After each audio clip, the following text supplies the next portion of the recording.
Hi, it's Holly K, and today I'm going to make the New York Times recipe that I've told you about called Faro and Lentils with Jammy onions. One of the reasons why I love this recipe is because it only has 7 ingredients. You have 1 cup of lentils, you can use brown or green, and you have 1 cup of Faro. And I've got those in this colander because I'm going to rinse them off in just a second. I really do like this Bob's Red Mill brand. That's what I like to use when I have when I'm looking for grains that aren't like rice or something. Usually this is pretty readily available in your grocery store. I think they also have it at Target. You want a high quality olive oil. This is Graza. And then you want an onion, a lemon, and salt and pepper. And that's really it. So the first thing I'm going to do is rinse off our grains. So now that I've rinsed off the grains, I am going to start boiling some water. Once the water comes to a boil, I'm going to put these in, and that'll just kind of happen while we do the rest. So I'm not using my biggest pot. I'm not using my smallest pot. I'm using the pot that's just right, the middle pot, probably about a 4-quart. That's where this is going to go when the water starts to boil. So I'm going to start by peeling about 1 inch of zest, just the skin here, off of this lemon. That's going to be very useful. I'm just going to do a couple of those. I'm just using a regular like peeler, potato peeler, or whatever you have. Just getting some nice strips of lemon. Smells good already. I love lemons. One of the benefits of having your husband edit your videos is that you never know what tidbits are going to end up in the shorts. And I've been very thoroughly surprised by some of the shorts that have been popping up on my channel. Very entertained, very funny. All the jokes at my expense. It's okay. I actually like it. I think it's funny. And I'm really looking forward to seeing if that I Love Lemons makes it in there.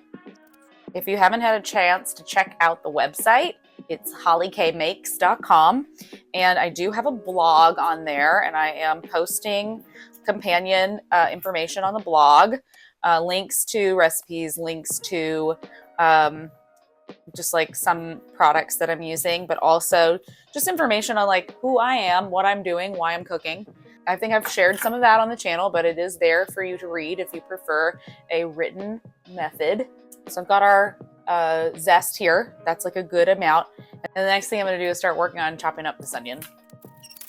I have a dear friend, Maylena, who has suggested that I save all my scraps so I can make a chicken stock in one of these videos. And I said, what a great idea. So I'm going to be saving all of these peelings from my onion as well as the onion ends.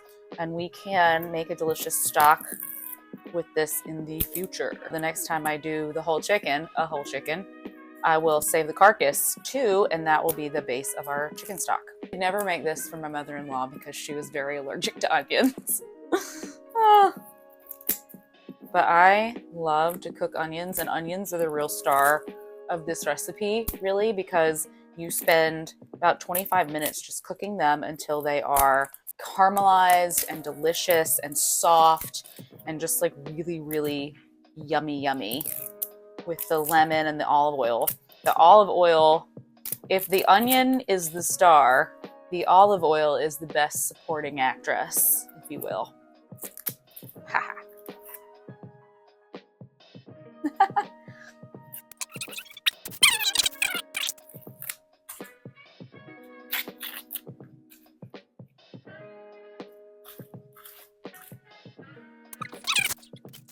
So I'm just going to put it in this, put these scraps in the freezer bag, and this is going to go in my freezer. And then as I add things to it, I will just pull the bag out, put it in, put it back in the freezer. Easy peasy. Thanks, Maylena. What a great idea. If you have ideas on what you'd like to see here, feel free to message in the comments below. If you haven't subscribed, please go ahead and subscribe. Your subscriptions are very important to me. Hoping to take you on a journey with me through what it's like to take your practical art seriously and try to make something out of it. So like and subscribe. Ooh.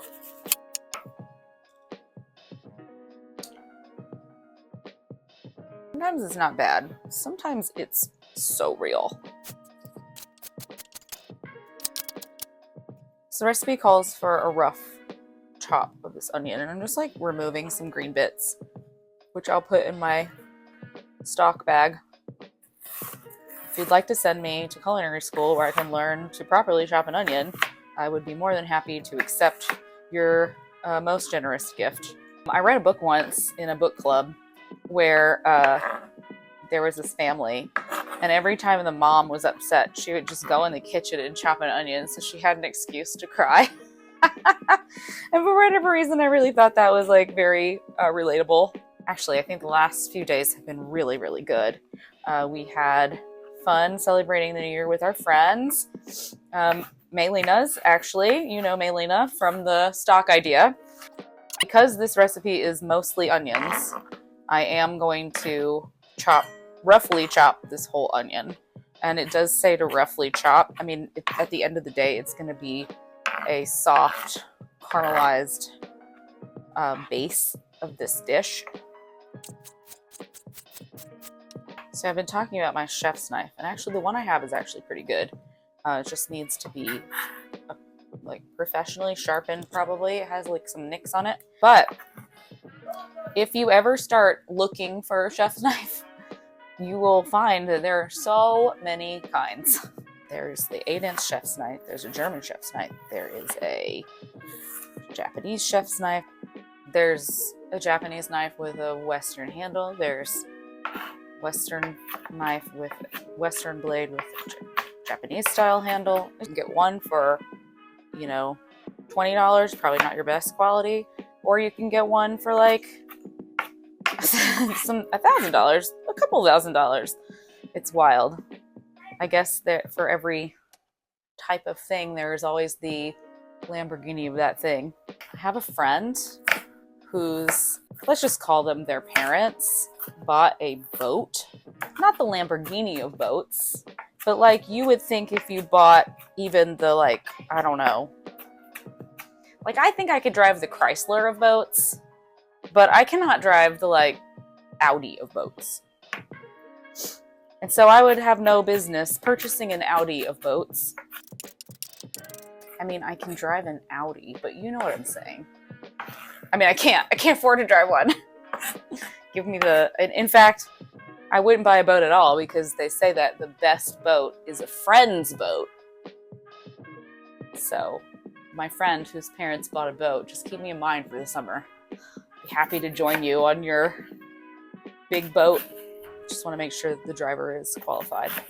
My nephew has his boating license. Well, two of my nephews. How many nephews do I have? 1, 2, 3, 4, 5.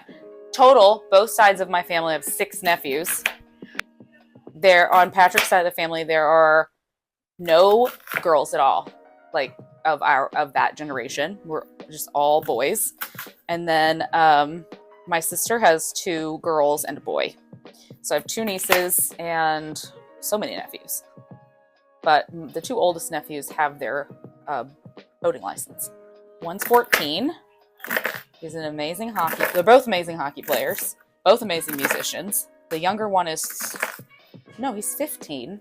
And I think his brother just turned 13. But you can get your boating license at like, I think 12. I've rambled on for so long. All right, so I've chopped these onions. I'm still a little teary-eyed, but it's all right. Sounds like we have some boiling water. I'm going to throw the grains into the boiling water. I'm just going to go by package directions on those. I'm going to put some salt in there. Okay, great. So now that we have prepared our onions and we have our lemon, we are going to move to the stove where I can show you the rest of this cooking process. We made it to the pot. Heat this to about medium. And the first thing I'm going to do is start with a nice bit of olive oil, just like really layered in there. I'm going to use red pepper flakes today because I already fed Charlie macaroni and cheese, and so this will just be for me and Patrick. And so we will be doing a little red pepper flakes.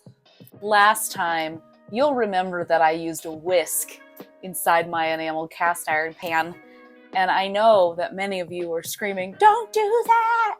I realized what I did.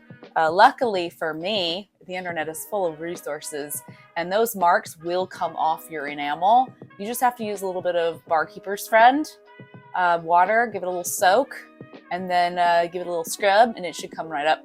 It did for me, so yay! All my cast iron is from Lodge. I really like that brand. It's super reasonably priced. Look on the website, on my website, and I'll put a link there. Lemons in.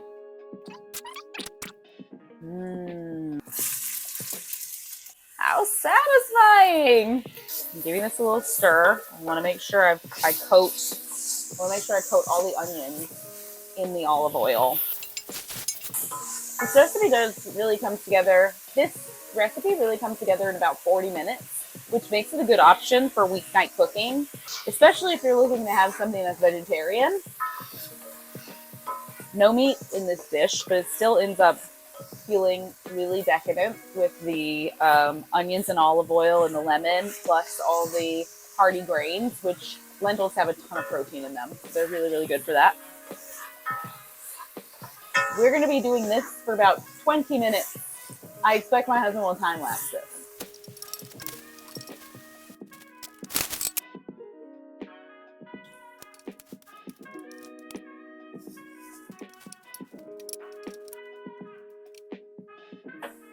This is a great recipe for people who love to stir the pot. Wink.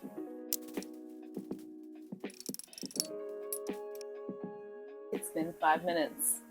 18 more to go or so, give or take. What we're looking for is super soft onions.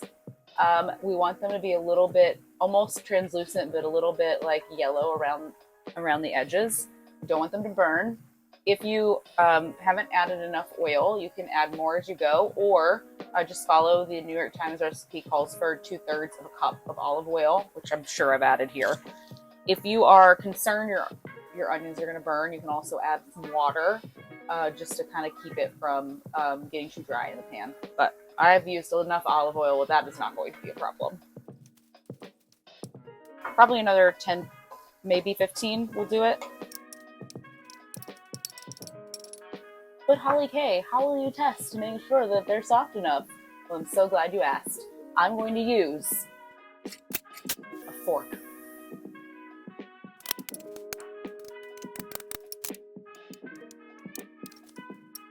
It's starting to smell so good.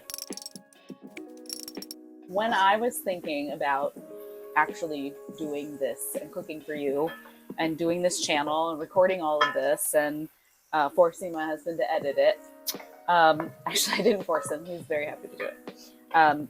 I wrote down a list of things that I thought would be really fun, like journey-wise. We were talking about this being like a new journey. Well, I would love to be on Hot Ones. It's like my dream.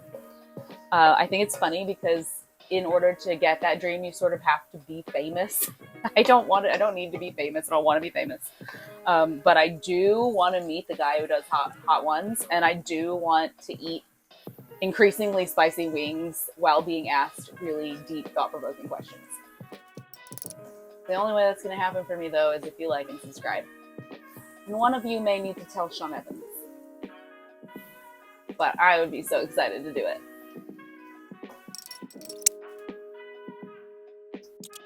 The lemon peel that we've cooked is where it gets its jamminess, because now it's like real, almost candied.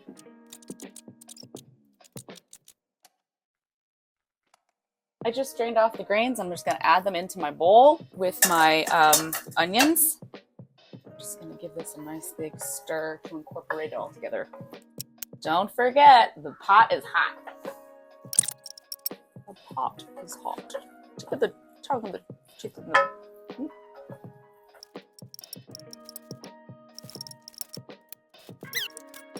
Okay, time to taste. Mm. Mm. That lemon really comes through. Oh, I got a little heat. Mm. That's very good. I'm gonna squeeze a little lemon. Okay. All right, so to finish off the dish, I squeezed all of that lemon into the pot to give it a brightness, and then added some more salt and pepper to taste. For plating, I've just taken a little extra lemon zest and used that as a garnish, and now dinner is ready. Enjoy.